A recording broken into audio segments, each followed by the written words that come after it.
Silakan, Pak. Ya, selamat sore Pak Mahfud Sape. Terima kasih atas waktunya. Selamat datang di Belajar dari Mereka, sesi yang ke-17. Kita berterima kasih sekali sebelumnya ke Pak Mahfud yang sudah meluangkan waktunya untuk dapat berbagi dengan kita pada sore hari ini. Kami yakin akan banyak sekali insights dan inspirasi, bahkan ide-ide baru yang akan kita peroleh dari Pak Mahfud pada sore hari ini. Untuk memperkenalkan Pak Mahfud, sedikit dari saya, teman-teman. Pak Mahfud ini adalah Editor-in-Chief dari Lion Mag, Batik Air, Wings Air Magazines, dan juga pimpinan redaksi Harian Nasional. Jadi semua media yang diproduksi atau yang beredar di dalam Lion Air Group itu dipimpin langsung oleh Pak Mahfud Sape. Jadi kalau teman-teman mau mukanya ada di cover Lion Mag dan dibaca 4 juta pembaca, nah itu bisa langsung berhubungan dengan Pak Mahfud Sape gitu kira-kira. Jadi kita akan bagi dalam 2 sesi, teman-teman. Sesi pertama ini singkat aja, kita akan diskusi, menggali inspirasi-inspirasi dari Pak Mahfud yang sudah meluangkan waktunya sore hari ini. Pak Mahfud juga baru kembali di Makassar ya Pak? Sore hari ini barusan. Ya, ini baru sampai dari Jakarta.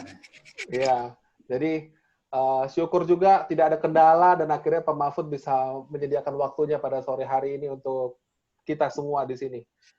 Jadi kita akan bagi 2 sesi teman-teman. Sesi pertama saya harapkan teman-teman bisa mute dulu sebentar aja untuk teman-teman yang ingin bertanya atau menanggapi juga bisa langsung masuk ke dalam kolom komen dan menuliskan tanggapannya. Dan untuk sesi kedua saya akan mengizinkan teman-teman untuk langsung berdiskusi dengan the man behind the biggest magazine dari majalah terbesar di Indonesia. Baik, selamat sore Pak Mahfud. Ya Pak. Kita selamat kembali sore Pak. Berterima kasih nih. Jadi saya dengar-dengar awalnya Bapak hobi fotografi gitu. Nah, dari hobi tersebut, kenapa Bapak bisa terjun ke media penerbangan seperti saat ini, Pak? Ya. Memang ini awalnya saya semasa kuliah, saya juga kuliah di arsitektur. Oh, oke. Pada saat itu, saya rasa ada banyak sekali pelajaran di arsitektur yang justru saya pikir ini juga ada bisa digunakan di fotografi. Misalnya yang kita kenal dulu mulai dari golden section ataupun lingkaran-lingkaran warna. Pada saat awal-awal saya mulai mencoba melihat dunia fotografi itu, saya pikir ini kan bagi kita yang kuliah arsitektur tidak begitu sulit. Tidak begitu sulit untuk jadi disitulah mulai tahun kedua saya di arsitektur, saya sudah menekuni fotografi ini. Baik. Seperti yang kita lihat sekarang ini ya Pak? Ya, ini beberapa foto yang saya ambil akhir-akhir ini. Jadi menjelang selesai kuliah, saya berkesempatan untuk ikut di proyek buku yang waktu itu pimpinan proyeknya itu Ed Sulfedri, almarhum, yang waktu itu cukup terkenal, dia fotografer yang dikenal Mat Kodak gitu. Dia dari Tempo. Saya ikut buat situ. Di situ saya lebih banyak lagi belajar tentang konsep foto, tentang publishing, memproduksi buku dan segala macam gitu. Begitulah ceritanya sampai setelah saya selesai kuliah, saya justru lebih banyak membuat foto. Apa itu foto membantu teman-teman yang proyeknya selesai, interior ataupun industri. Waktu saya banyak habis motret itu arsitektural. Oke. Kemudian setelah itu saya buat buku yang mirip buku Sulawesi Selatan, yang waktu saya buat beberapa tahun sebelumnya. Saya buat untuk kota yang ini. Ini sekarang buku ini Bapak dulu ini? yang saya... Wow. Ya, itu dibuat pada tahun 2000. Wow. Pada tahun 2000 dibuat. Saya buat fotonya, buat konsep bukunya, tetapi penulisnya saya pikir harus ada orang luar yang menulis. Jangan, saya kebetulan orang Makassar, jangan saya menulis tentang Makassar. I see. Karena saya pasti tidak bisa melihat hal-hal yang menarik karena sudah terbiasa kita lihat setiap hari. Jadi tidak menarik.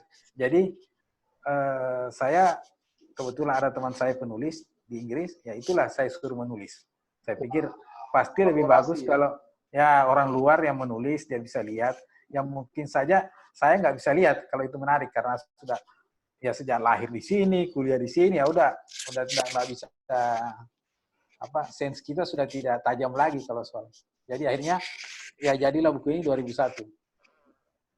Oke. Jadi memang awal saya kerjakan majalah memang sudah beberapa kali buat penerbitan buku seperti ini. Dulu pernah ada juga Samarinda, Kota Samarinda. Oke. Tapi Kota Samarinda itu kolaborasi dengan beberapa fotografer. Kalau Makassar ini itu cuma saya yang buat. Maksudnya fotografernya cuma satu orang. Wow. Jadi Bapak buat profil cerita narasi tentang Kota Makassar ya ini tampaknya? Iya, jadi Kota Makassar di buku ini semua sektor, semua apa-apa yang ada tentang Makassar. Dibagi-bagi chapternya tentang manusia, tentang budayanya, tentang pariwisata, itu. Wow. Dibuat menjadi satu buku dengan komposisi lebih banyak foto. Wow. Mungkin kira-kira. Umur berapa itu Bapak tahun waktu membuat itu, Pak? Waktu buat buku ini, saya selesai 94, itu 2000 ya.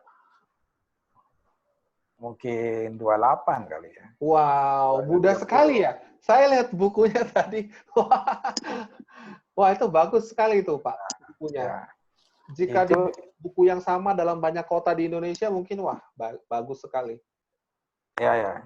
Cuma itu butuh waktu panjang kalau buat buku soalnya. Itu saya buat sampai 2 tahun baru. Wow. Selesai. Publishernya siapa itu saat itu? Saya sendiri yang karena waktu itu saya harus menghemat. Iya. Harus menghemat supaya ini jadi layout sendiri.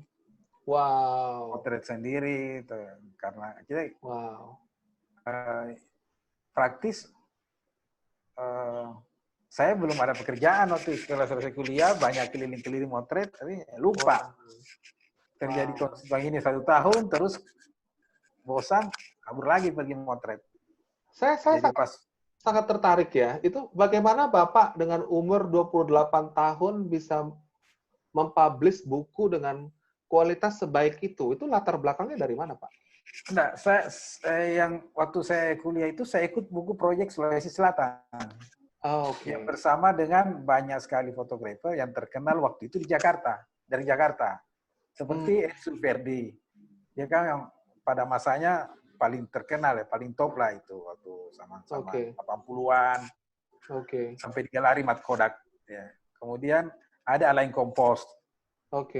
Alain Kompos dulu juga itu fotografer terkenal khusus untuk binatang, flora fauna. Itu semua kita ada 6 orang berkumpul untuk membuat buku Sulawesi Selatan. Sebenarnya saya ini hanya tugas saya untuk menjadi guide buat mereka. Ya, karena perlu tim dari Jakarta ini perlu orang untuk mengguide, memotret di seluruh wilayah Sulawesi Selatan ini. Minimal orang itu harus paham fotografi supaya bisa atur jadwalnya, lightingnya, waktunya kapan bagus untuk tempatnya. Itu sebenarnya tugas saya. Cuma karena saya memang juga senang moto, akhirnya saya ikut motret. Oke. Nah, setelah semua hasil foto saya juga akhirnya saya setor ke publishernya. Jadi dari tanggung jawab yang kecil itu, Bapak dapat kesempatan yang luar Ya, biasa. saya dapat kesempatan bagaimana manajemen membuat buku, tim untuk proyek buku itu, kemudian termasuk gimana menerbitkannya, publishingnya. Karena saya ikut terus sampai terakhir proyek buku Sulawesi Selatan itu. Itu tahun 91. Wow. Bukunya. Jadi saya banyak belajar dari situ, Pak. Ya. Apalagi 6 orang dari Jakarta ini fotografer terkenal waktu itu semuanya. Ada Erik Prasetya yang pertama kali memperkenalkan street fotografi di Indonesia, ya itu semua. Jadi saya karena posisi saya waktu itu mahasiswa, jadi saya nggak malu untuk bertanya macam-macam ke mereka. Iya. Posisi saya sebagai mahasiswa, gitu kan, dan mereka mungkin juga melihat saya mahasiswa ini, jadi ya enteng aja. Nggak ada potensi ini. Udah kita kasih tahu semua rumus-rumus. Iya, ya itulah itu. Wow. Jadi sebenarnya dari situ saya paham, akhirnya saya pikir saya harus buat buku sendiri. Iya. Saya buatlah untuk skop kecil Kota Makassar pada tahun 1999 saya mulai, 2000 selesai bukunya. Nah itu tadi karena untuk menghemat, jadi saya harus ikut begadang di percetakan untuk kontrol warnanya kan. Kalau diserahkan ke publisher, biasanya kita yang menulis atau itu kita hanya dapat royalti. Oke. Kalau sebuah buku, dan itu kan tidak ada artinya. Dikasih 10% misalnya, itu kan tidak ada artinya bagi kita yang sudah setahun motret, menulis, bukunya dipublish, mungkin dapat royalti 10% atau sampai 15%. Iya. Nah, itu ini memang kita tidak keluar duit untuk cetak, tapi saya pikir saya paham untuk karena ada pengalaman di Sulawesi Selatan itu, jadi saya sekalian menghemat sebenarnya. Oke. Nah, akhirnya itu sampai dibuat dua kali cetak. Wow. 2 kali cetak, total 7.000 buku. Dua itu. Langsung masuk kantongnya Pak Mahfud itu. Nah, ini masalahnya kalau kita buat buku, karena kadang-kadang tidak terasa, Pak. Karena bukunya kan selama berapa tahun itu dijual. Saya itu kan nggak langsung ada yang beli 1.000 enggak. Jadi ya nggak terasa, terasa juga. Jadi begitulah kenapa saya bisa buat buku, dan itulah sehingga pada waktu saya punya kesempatan membuat Inflate Magazine, saya nggak begitu susah untuk membuat majalah. Sampai jadi tahun 2002 itu Lion Air ini mulai tahun 2000. Pada waktu itu ada majalahnya, ada Inflate Magazine-nya. Namanya Nationwide. Tapi belum Bapak yang pimpin ya? Belum. Saya karena memang saya sudah sering di Lion Air, kebetulan beberapa orang di situ saya kenal, jadi kadang saya ke situ lihat. Saya lihat majalah itu kurang bagus. Saya selalu protes, ini kurang bagus majalahnya, fotonya nggak bagus, apa. Akhirnya saya kasih foto ini publisher majalahnya. Lebih bagus pakai foto saya, kan sayang kalau udah keluar duit cetak, fotonya kurang bagus atau layoutnya kurang bagus, kan sayang sekali. Akhirnya saya kasih foto. Mungkin ini pihak Lion Air waktu itu, karena terlalu sering saya protes majalahnya, akhirnya begini, kalau kau mau buat, kau aja yang buat. Kita tidak usah perpanjang kontraknya ini. Akhirnya disitulah saya nekat buat. Oh, bermodalnya juga modal nekat juga ya, waktu diberikan tantangan itu. Ya, sebenarnya membuat buku dengan membuat majalah, saya kira tidak terlalu jauh beda ya. Ada konten, ada teks, ada foto. Yang berbeda itu model bisnisnya. Iya. Nah, yang waktu saya mau terima majalah itu, sebenarnya saya belum paham model bisnis majalah. Iya, iya. Komersilnya. Kalau buku, ya saya sudah tahu gimana buatnya, jualnya bagaimana, gimana ya. Nanti saya diajak majalah. Majalah sebenarnya betul-betul hanya karena semangat, wah ini saya bisa buat konten ini. Semangat berkontribusi. Iya, ya ini konten. Nah, sekarang kita tulis, saya bisa minta tolong sama teman yang menulis, saya foto sendiri. Iya. Hanya sampai di situ. Tapi rupanya setelah itu yang lebih repot. Bagaimana merunning bisnisnya majalah ini. Luar biasa. Apalagi majalah penerbangan itu berbeda dengan majalah lain. Ya. Saya nggak tahu kalau di luar negeri. Nanti di-keep. Nanti itu di-keep, Pak. Itu nanti okay. Ya. Untuk yang itu. Jadi ya begitulah. Kalau tanya kenapa saya sudah 15 tahun sekarang mengelola majalah, iya karena memang awalnya saya senang foto. Dan yang paling menarik saya lihat karir Bapak ini dibangun dari hal yang sangat sepele sekali. Dulunya dijadikan guide, terus kemudian Bapak melihat ada celah di sana, ada passion dan ada talent di sana, Bapak ikuti dan kemudian Bapak ikuti terus-menerus hingga saat ini. Bapak ada di posisi ini juga. Kalau saya bilang itu adalah rangkaian dari masih kecil yang jauh-jauh beda dulu. Ya. Nah, boleh cerita sedikit Pak ini tentang saya melihat foto ini magical sekali. Ada unsur kalau saya lihat tuh saya nggak jenuh melihat muka anak ini gitu. Boleh cerita sedikit Pak? Saya memang senang buat potret. Potret dalam arti potret, saya sebutnya potret suasana. Bukan berarti potret hanya muka orang atau apa. Kadang-kadang saya masukkan suasananya potretnya karena selain orang modelnya talentnya saya mau potret, saya juga mau potret keadaannya sekitarnya apa, apakah dia di slum area atau di mana. Jadi di banyak hal potret yang saya buat cenderung bukan hanya talent itu fokus, tapi ada orang lain walaupun itu tidak terlalu menonjol atau suasana itu.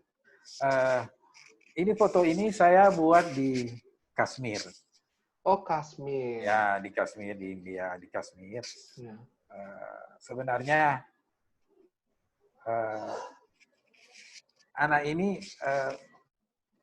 yang menarik karena dia mirip bule matanya. Orang-orang di Kashmir tidak seperti muka-muka India kebanyakan. Saya lihat di Kashmir itu justru lain sendiri. Saya kurang tahu. Jadi dia mukanya kadang lebih sedikit ke Arab, tapi matanya itu yang seperti bule. Jadi sebenarnya anak ini matanya bagus, cuma karena hitam putih jadi tidak terlalu kelihatan ya. Saya buat hitam putih karena kurang kontras. Keadaan lighting tidak cukup, jadi kurang bagus, udah kurang naik warnanya, agak mendung waktu itu. Jadi sekarang saya buat hitam putih. Tapi yang membuat saya tertarik foto ini anak karena dia matanya kayak coklat. Wah. Jadi, namanya siapa Pak? Sempat nanya nggak Pak? Saya sudah lupa namanya. Begini, itu motret di Kashmir. Kita motret 5 menit. 5 menit berikutnya sudah ada 30 orang kerumuni kita. Jadi kita mesti lari-lari karena mereka mungkin terbiasa ya, dulu ada yang kasih duit. Jadi begitu. Ya, kita dikejar-kejar jadi ya. Kadang-kadang kalau waktu ini sudah potret kasih sesuatu udah lari daripada kita diganggu lagi lebih banyak lagi anak-anak yang mau menjual macam-macam atau yang mau langsung minta. Baik. Oke. Nah, ini saya ingin bertanya sedikit nih dengan Pak Mahfud. COVID-19 ini kan menjadi titik perubahan pola hidup manusia dalam skala global.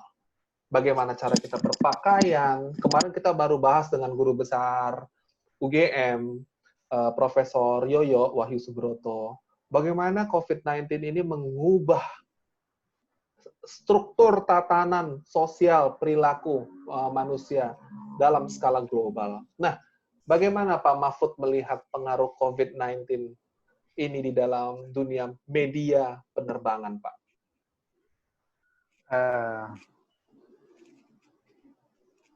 Ini pandemik sekarang ini, saya kira yang menghantam paling keras itu pariwisata, khususnya penerbangan, ya, hotel. Ya. Dengan begini penumpang tidak ada, sebenarnya kita ini juga akhirnya line batch sendiri saya tidak cetak untuk Mei karena penumpang tidak ada. Ya. Jadi saya sebenarnya tidak tahu apakah akan berakhir normal seperti semula kalau penumpang. Kalau penumpang kembali seperti semula berarti majalah tumbuh seperti kemarin. Tidak ada masalah ya. Dan untuk majalah in-flight, baik punya Lion Air, baik punya Garuda, secara komersil itu jauh lebih bagus dibanding majalah lain. Ya.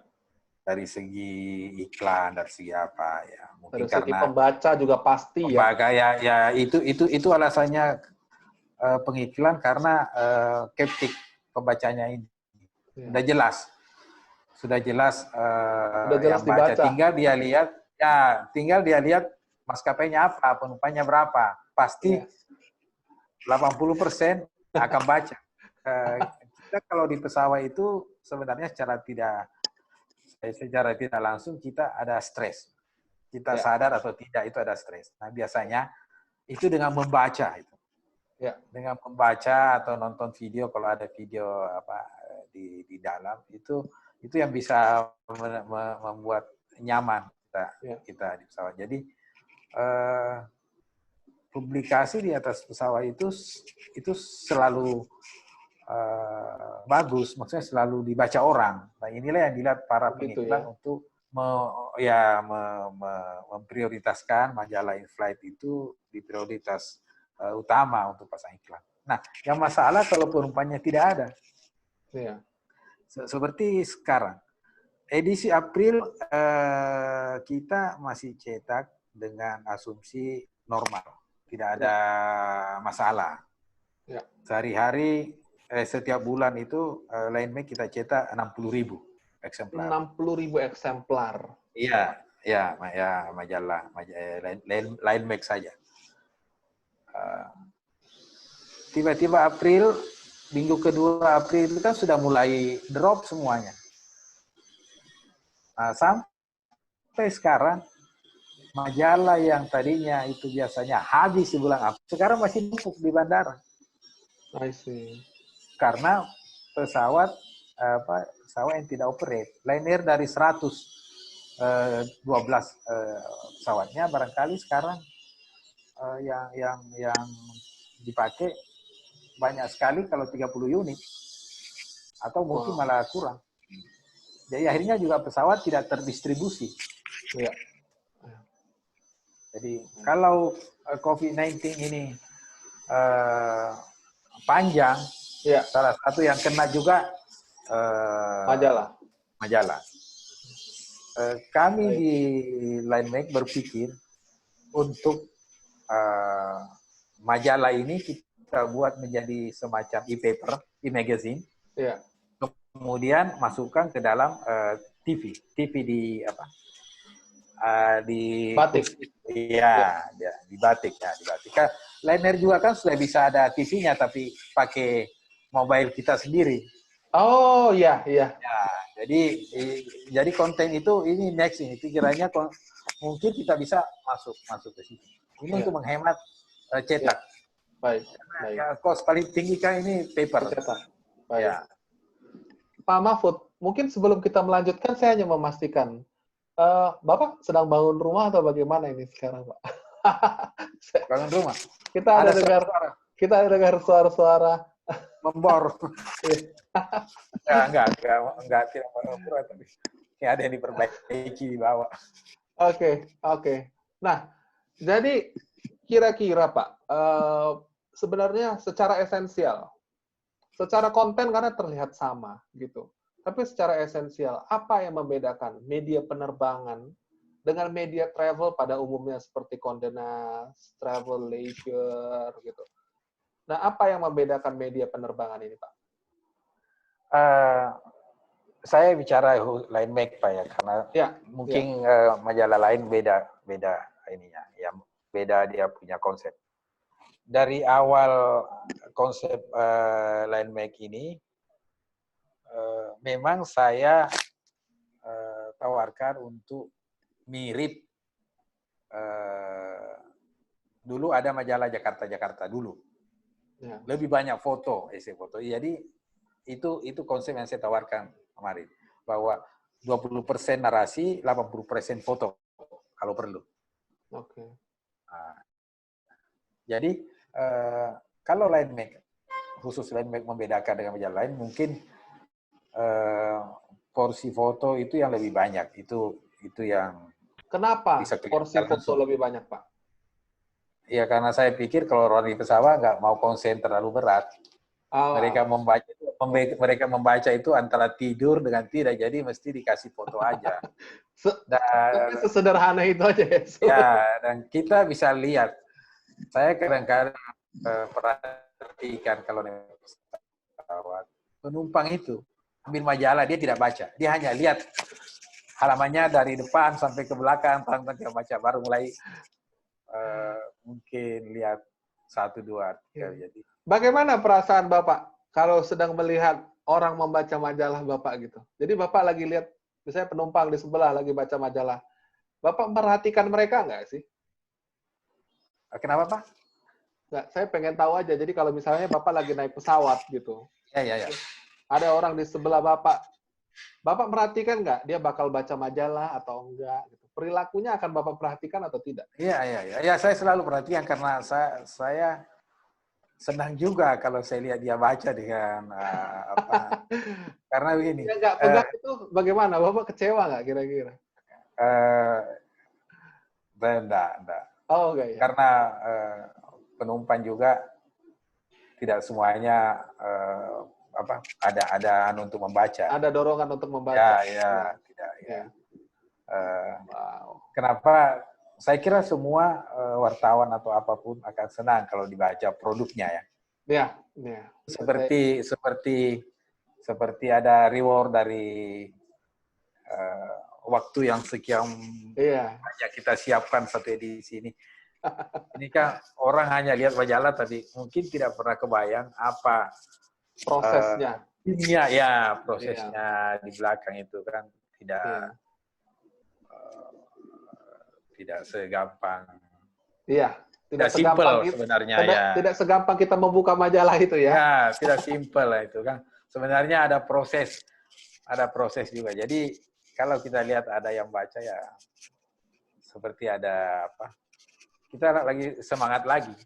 Ya. Kita semangat lagi untuk ini buat lebih bagus. Oke. Ya. Oke, mungkin kita lanjutkan lagi, ya. Jadi tadi tentang proses majalah gitu. Kebetulan kita bahas tadi. Halo. Untuk putus-putus. Sedang azan ya, Pak, ya? Halo? Nggak apa-apa, putus. Ya, sudah kedengaran, Pak. Ya. Oke. Untuk satu majalah sebelum terbit itu, prosesnya itu misalnya untuk bulan Mei, itu prosesnya berapa lama sih, Pak? Jadi begini, Pak. Kita itu kan ada masa untuk cetak yang bukan tim redaksi yang lakukannya, kita kirim ke percetakan. Ya. Jadi kalau di tempat saya, kita deadline itu tanggal 25. Tanggal 25 bulan Mei sudah harus dikirim ke percetakan untuk mereka kerjakan. yang akan dibagi nanti di bulan Juni. Oke. Ya, jadi tanggal 25 ini sudah harus selesai. Jadi ya tim redaksinya bekerjanya biasanya mulai dari tanggal 10 sampai tanggal 25 itu. Wow, dalam waktu 2 minggu, Pak ya? Ya, 2 minggu itu menyelesaikan di kantor. Karena mereka butuh waktu juga untuk jalan. Iya. Nah, jadi kalau sudah ini 25, 26, 27 itu sudah berencana kemana ini, sudah jalan karena sudah tidak ada beban lagi. Oke. Jadi kita ada sekitar 10 hari lah. Berapa fotografer yang Bapak miliki di dalam satu grup Lion? Jadi timnya ini sama, semua 3 majalah timnya sama. Iya. Jadi sudah cukup efisien, timnya sama. Semua redaksi di kantor harus bisa motret. Minimal ya. Oke. Iya. Itu minimum requirement-nya ya, harus bisa motret. Ya, jadi bisa motret. Kemudian saya juga banyak kontributor. Iya. Karena kalau nggak pakai begitu, kita tidak bisa memenuhi sekian puluh artikel untuk kita kerjakan sendiri. Iya. Waktunya yang tidak keuber. Iya. Jadi teman-teman yang saya kebetulan di Federasi Foto FPSI, yang Federasi Klub Foto itu, di situ banyak teman yang membantu ya. Pasti bisa motret, tapi ada semua bisa motret yang di FPSI, tapi ada 1-2 orang yang menulis juga bagus. Jadi itu yang menjadi kita punya kontributor. Baik. Ya. Baik. Nah, ini saya ada tampilkan ini harian nasional ini. Satu-satunya koran yang bisa saya baca secara gratis di kabin Lion. Iya, ini koran yang saya nantikan ini. Jadi singkat, padat, dan jelas ini. Nah, kalau tadi 2 minggu, Pak. Kalau untuk koran ini berapa lama Bapak punya waktu untuk menerbitkannya? Ini harian, Pak. Ini harian. Ya. Jadi setiap hari deadline ini. Jadi pagi reporter pergi cari berita. Sekarang kan rapat redaksinya sudah tidak seperti dulu lagi. Rapat redaksinya sekarang sudah di WA. Jadi anak-anak reporter nggak ke kantor lagi, langsung diarahkan mereka keluar cari berita. Siang-siang itu sudah dia bawa belanjaan, istilahnya belanjaannya dia bawa, dia kirim ke kantor. Redakturnya mulai bertugas sore sampai jam 11 malam. Jadi redakturlah yang menjahit, yang menulis ini. Deadline harian nasional itu 11:30 malam. Wow. Jadi inilah yang setiap hari kita. Baik. Itu hebat ya Pak. Saya ngetik WhatsApp aja sering typo Pak. Mereka dengan waktu yang singkat nggak bisa typo ya. Saya suka lihat koran itu. Anak-anak reporter sudah orang pidato dia sudah terbiasa itu reporter. Nah, bagaimana Pak Mahfud tadi dalam proses besok tanggal 27 kita udah harus gerak gitu. Jadi dari 25 deadline, 27 sudah harus gerak. Dalam tempo yang singkat itu, bagaimana Pak Mahfud bisa menentukan? Oke, kalian hari ini kita bulan depan akan bahas apa gitu. Bagaimana itu Bapak bisa menentukan itu? Ini semua anak redaksi ini majalah kan maksudnya? Iya, majalah. Majalah ini begitu kita selesai deadline yang paling pertama yaitu kira-kira apa lagi nih bulan depan?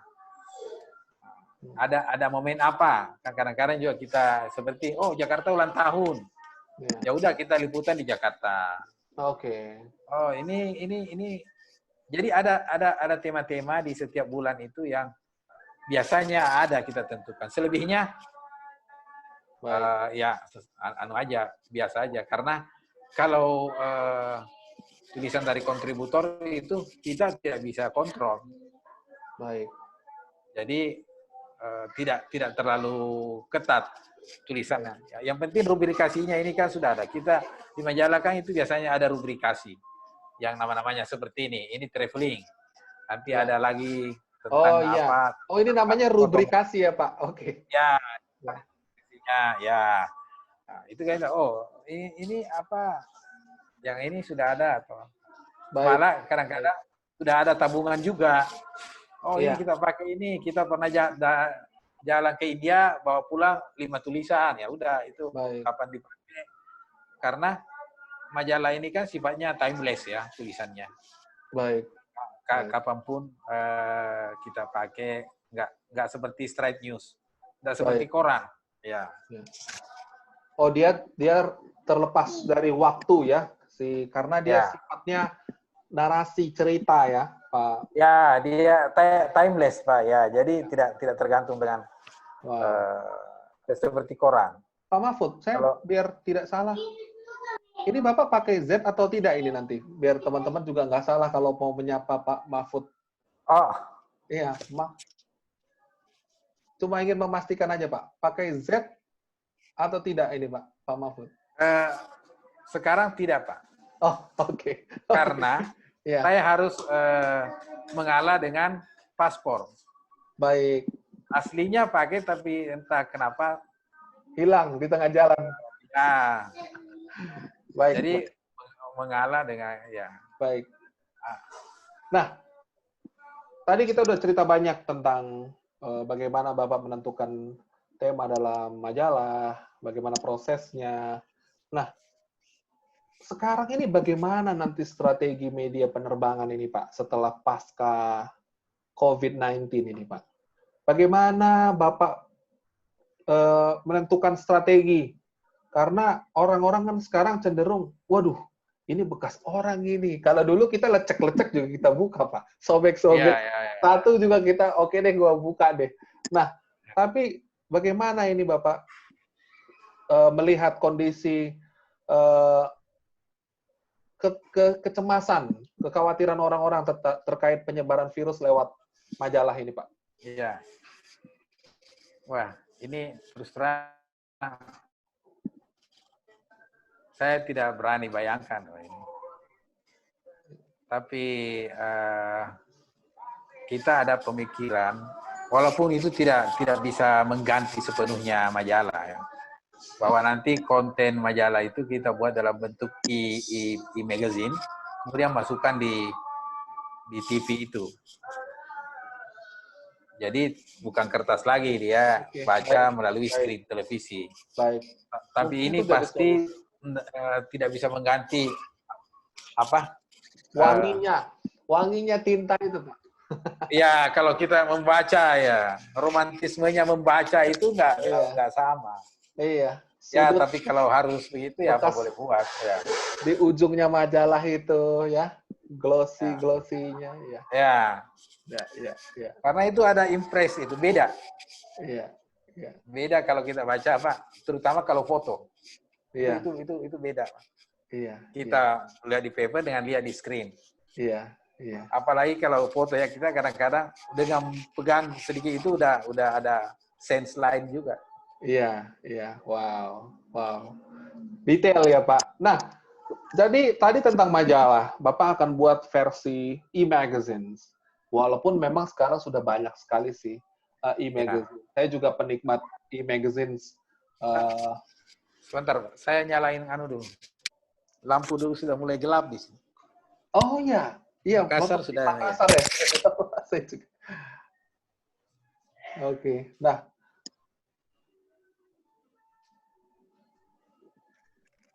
Ya. Ya Pak, gimana Pak? Ya, jadi tadi kita sudah dengar dari Bapak bagaimana strategi bagi majalah pasca COVID-19. Nah, bagaimana dengan tren fotografi, Pak, menurut Bapak? setelah COVID-19 ini?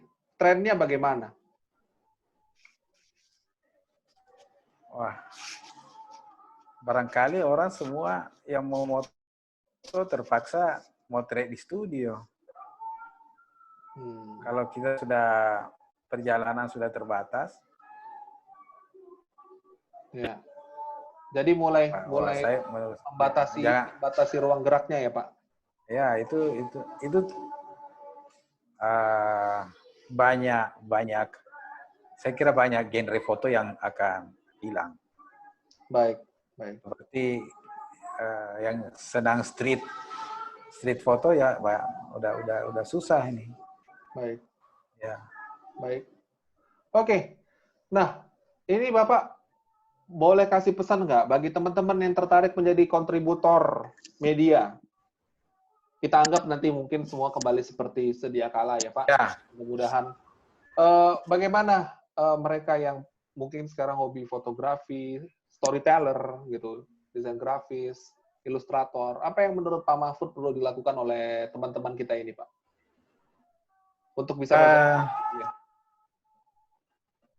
sebenarnya kita banyak sekali Pak kerjasama dengan kontributor. Ada yang rutin, ada yang sekali-sekali. Ya. Kalau di tempat saya, yang penting fotonya bagus ya. Karena kalau narasi kadang-kadang bisa diperbaiki. Begitu ya. Bisa diedit. Ya. Baik. Tapi kalau foto sudah tanda kutip salah, itu tidak bisa kita perbaiki. Baik. Tapi kalau teks, ya banyak editor, ada editor di kantor bisa perbaiki, ada Google. Baik. Untuk menambah informasi. Jadi sebenarnya motret aja dengan bagus, kemudian membuat catatan. Baik. Karena sebenarnya tidak sulit itu membuat tulisan perjalanan. Kan saya kira tulisan yang paling gampang itu perjalanan. Baik. Cuma kadang-kadang kita susah mulai dari mana. Baik. Oke, nah ini pertanyaan terakhir untuk sesi pertama ini. Teman-teman pasti banyak yang sudah nggak sabaran untuk langsung berdiskusi dengan Pak Mahfud. Kedepannya, singkat aja mungkin Pak Mahfud, tahun 2050, bagaimana kira-kira menurut Pak Mahfud tren media 30 tahun lagi, Pak? Saya kira semua sudah ke digital, Pak. Oke. Ya, sekarang aja sudah mungkin 50% ke situ. Baik. Mungkin digitalnya yang sudah semakin canggih ya. Mungkin nggak perlu dibaca lagi di device, di tablet apa, tapi mungkin sudah langsung di dinding. Lewat mata. Ya, atau langsung di ini, kayak apa itu ya. Baik. Tapi saya pikir itu akan ke digital. Satu. Kenapa? Karena satu kan sudah praktis. Kedua, sebenarnya jauh lebih masif karena tidak ada batas lagi seperti kalau paper. Dan kemungkinan juga kertas pada 30 tahun itu sudah agak susah atau mahal. Baik. Untuk memproduksi, untuk memperoleh raw materialnya ya. Ya, saya kira kertas sudah semakin mahal. Baik. Oke, mungkin begitu teman-teman. Sesi pertama. Terima kasih Pak Mahfud atas sharing inspirasinya. Nah, ini teman-teman sudah mulai ada yang bertanya lewat kolom komen. Bagi teman-teman yang ingin bertanya langsung, silahkan di-unmute saja biar bisa langsung berdiskusi dengan Pak Mahfud. Kira-kira Pak Mahfud jam berbuka puasa di sana jam berapa di Makassar? Berapa jam menit 6. lagi? Oh, mungkin cuma tinggal 15 menit lagi. Oke. Tidak apa-apa. Kita bisa buka itu kan bisa. Oke. Yang penting minum dulu atau. Baik. Ya. Nah, dari Ibu Aisyah ini langsung pertanyaannya dari Prancis jauh nih Pak. Pertanyaannya. Foto-foto Pak Mahfud selalu terkesan dramatis. Bisa kasih tips Pak bagaimana untuk bikin foto seperti itu. Dan kemudian Bapak pernah buat pameran tidak, Pak?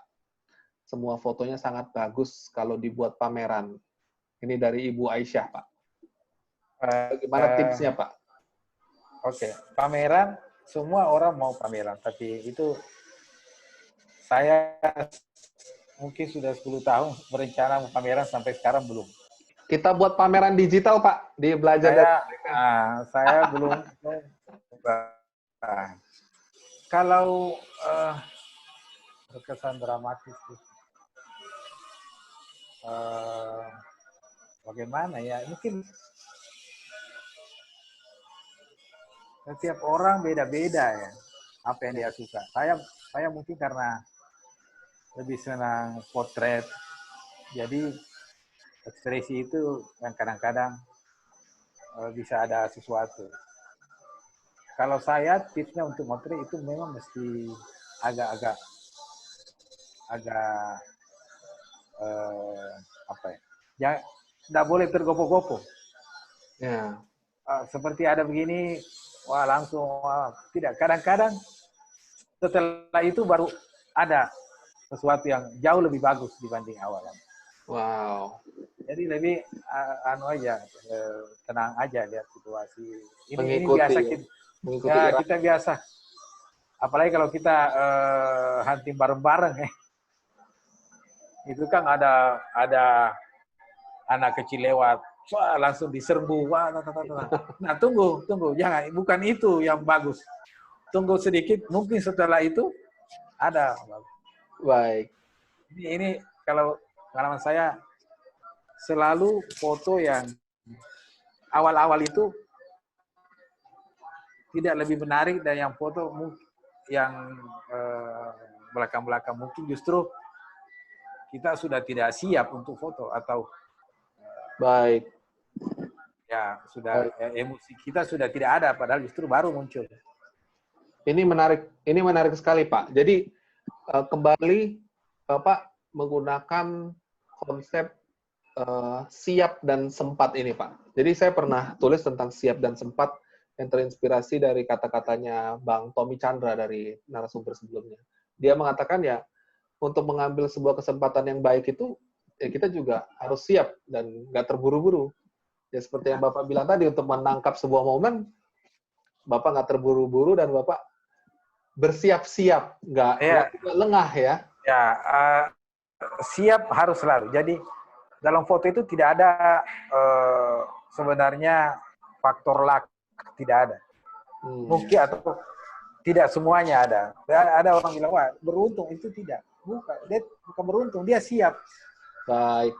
Ini bisa pelajaran. Banyak kejadian luar biasa lewat di depan kita, tapi kita tidak siap. Baik. Kita sudah beruntung sebenarnya. Apa ada orang jatuh atau apa. Baik. Tapi karena kita tidak siap, ya. Oke. Ada pertanyaan juga dari Pak Alvano, tapi Pak Alvano lagi nggak di kursi itu. Apakah bisa foto yang dikirim dari seorang langsung ke editor, bila diterbitkan, apakah si pengirim bisa memperoleh royalti? Wah, ini teknis ini, Pak Alvano. Jadi foto-foto yang mau dikirim itu biasanya kontributor langsung kirim ke editor. Oke. Dia propose, ini tulisan saya, temanya begini-begini, walaupun itu belum dalam bentuk tulisan fix ya. Karena kenapa? Kemungkinan kita tidak bisa muat karena kita sudah pernah muat yang tidak jauh berbeda sebelumnya. Jadi biasanya kita minta apa idenya, apa-apanya. Kemudian fotonya disertakan dan saya selalu sampaikan jangan kirim high res.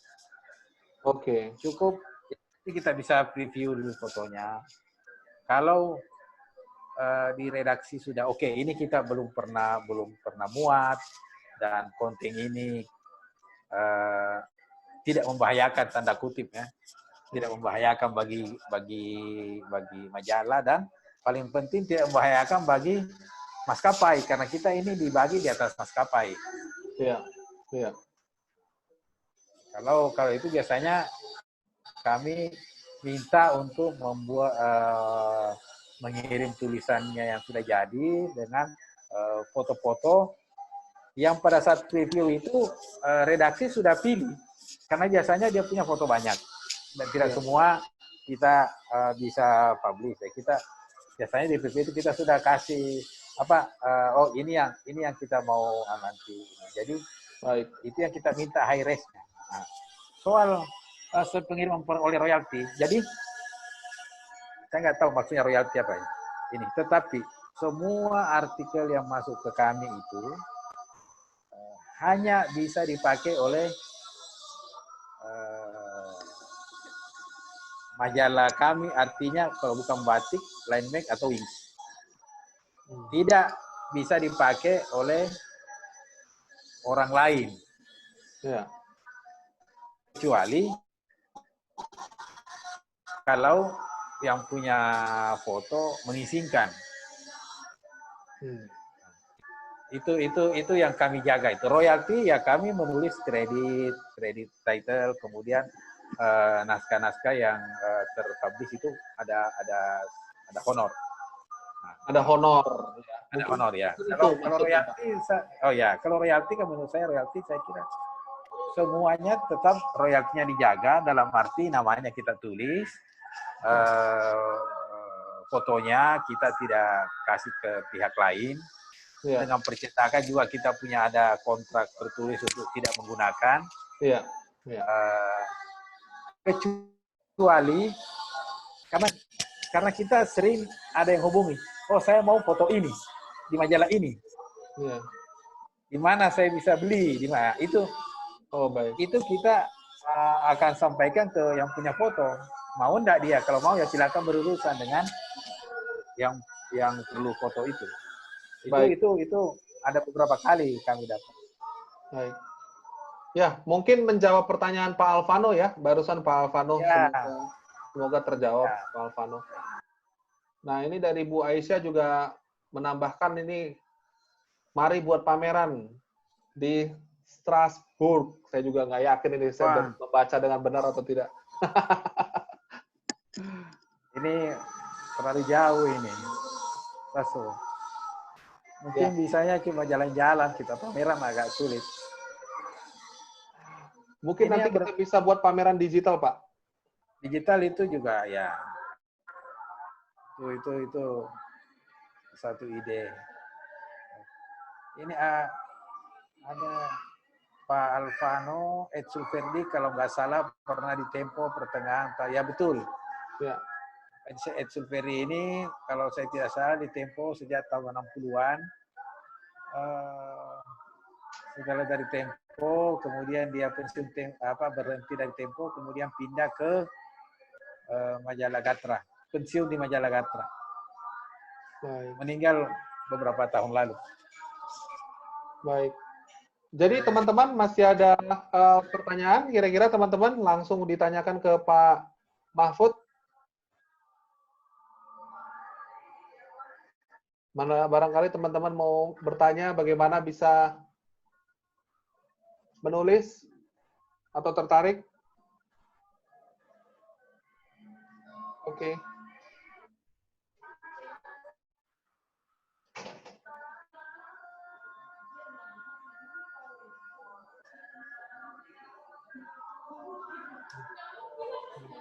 Ya, Pak Mahfud. Ya. Mungkin ini kita akhiri saja, Pak Mahfud. Pak Mahfud ya. sudah memasuki jam berbuka puasa. Ya.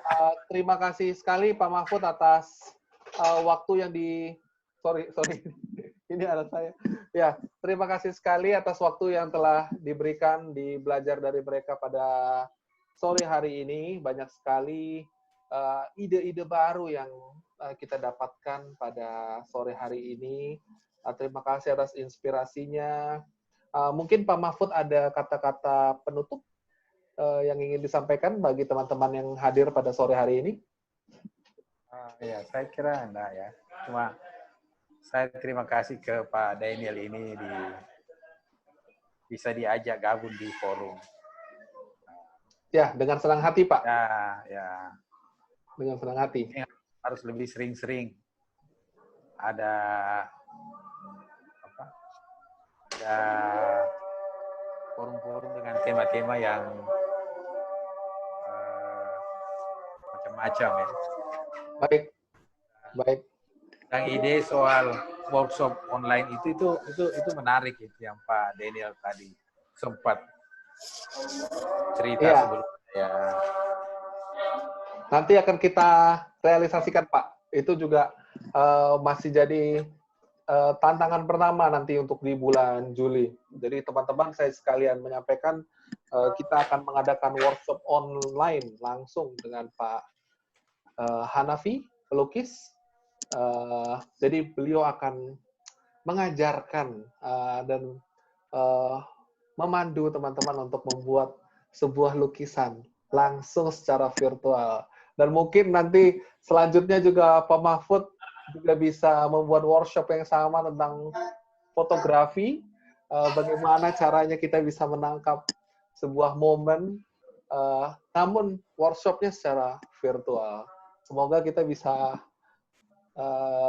memiliki formula yang tepat ini, Pak Mahfud, agar teman-teman juga bisa memiliki fotografi yang hebat seperti Pak Mahfud. Baik, terima kasih sekali Pak Mahfud, sekali lagi atas waktunya.